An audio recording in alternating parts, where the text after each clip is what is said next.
saat ajang ESL terakhir memenangi pertandingan di Malang, yaitu pada saat mereka bermain di divisi utama, di mana mereka bermain di Stadion Gajayana Malang. Betul. Ketika Bambang Pamungkas mencetak hat-trick dan 1 gol melalui kaki Alexander Puralo, Persija memenangi pertandingan dengan skor 4-1. Itu terjadi 10 tahun yang lalu, Betul. Adi.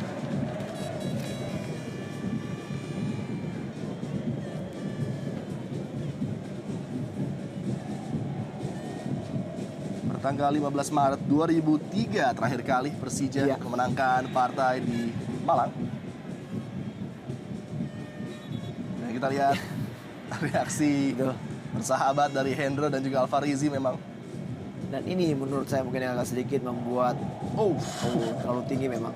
Membuat Alfarizi agak sedikit tidak keluar ya penampilan terbaiknya ya, karena mungkin dia juga merupakan mantan dari pemain Arema yang kedua emang dipinjamkan untuk Persija, dan kita lihat penampilan Alfarizi tidak terlalu maksimal menurut saya.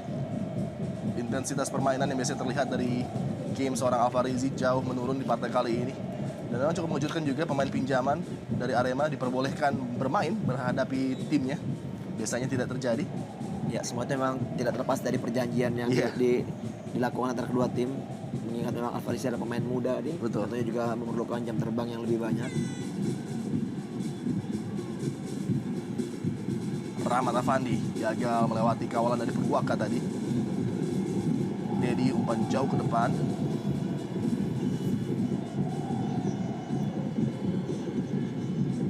Yang akan semakin menarik kita lihat ya, apakah memang di saat pertandingan terakhir Persija bermain di kandang mengalahkan Persita dengan skor yang begitu telak, dan mereka harus juga mengalami skor yang telak ketika mereka bermain away, dan ini adalah kekalahan away yang pertama yang dimiliki di babak atau juga di putaran kedua ini, Adi. Iya.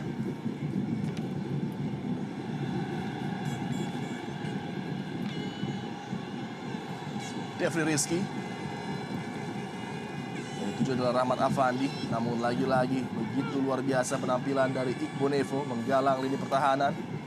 Dan gangguan asap nampaknya mempengaruhi penglihatan para pemain, dan juga asap membuat pernapasan para pemain terganggu. Sayang sekali harus terganggu pertandingan kali ini. Ya, Asisten Lasit Da Costa juga mengangkat bendera untuk menghentikan partai. Betul. Dan kembali ya, ini menurut saya satu hal yang memang harus kembali disadari oleh para setiap supporter yang datang langsung ke stadion.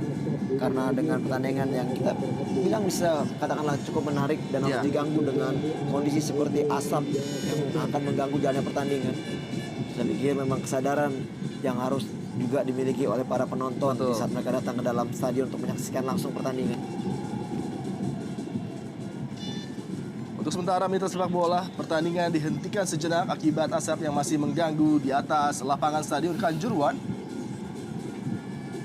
Para pemain juga sedang meninggalkan menuju sisi lapangan untuk keamanan mereka juga dan juga kesehatan mereka tentunya.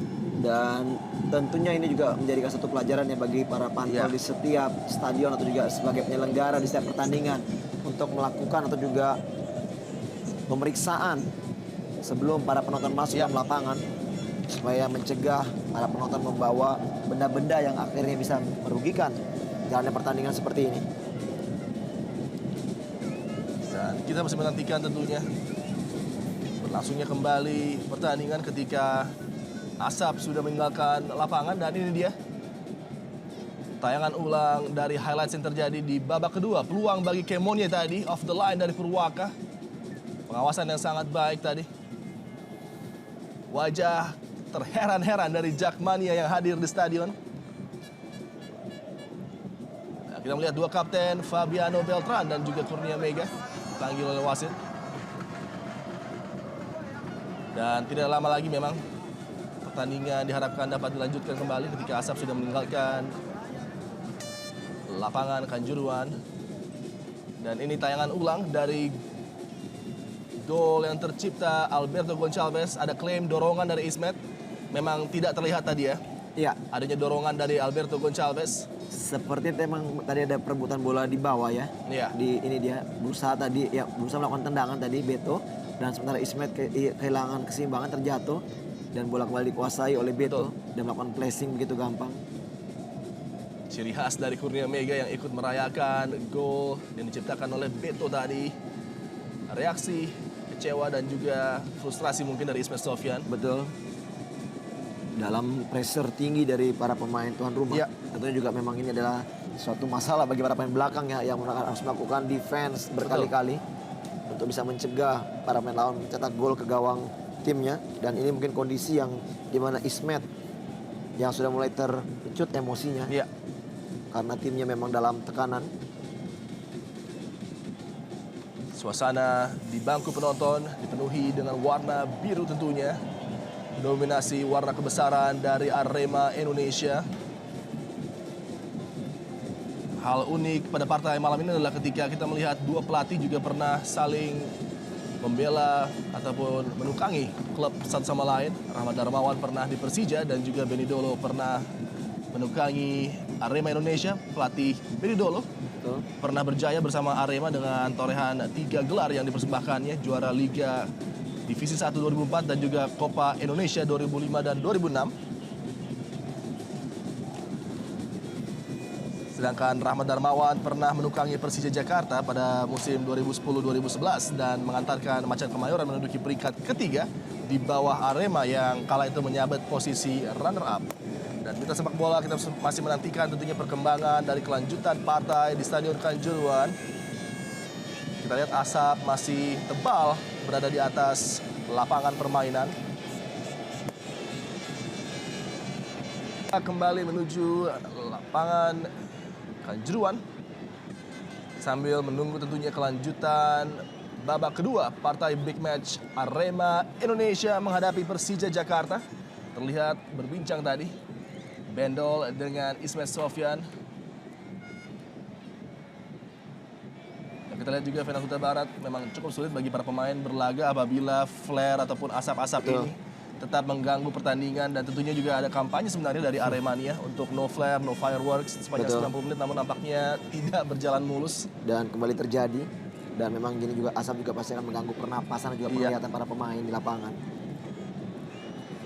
Dan kita lihat Rahmat Afandi dan juga Alfarizi, dua penggawa yang pernah membela Arema Indonesia, nampak berbincang dengan para pemain Arema. Ya, paling tidak memang tadi kita bahas juga memang ini adalah suatu pelajaran bagi setiap panpel ya, sebagai penyelenggara dalam turnamen atau juga kompetisi Indonesia Super League ini. Paling tidak penjagaan lebih ketat lagi di saat memang mereka melakukan security check sebelum para penonton masuk dalam lapangan untuk bisa mencegah hal-hal seperti ini kembali terulang. Dan ini dia suasana rileks dari para punggawa yang berlaga di atas lapangan tentunya. Sangat disayangkan pertandingan yang begitu menarik, dan ketika tuan rumah Arema Indonesia juga sedang dalam keadaan unggul harus terhenti sementara. Ya.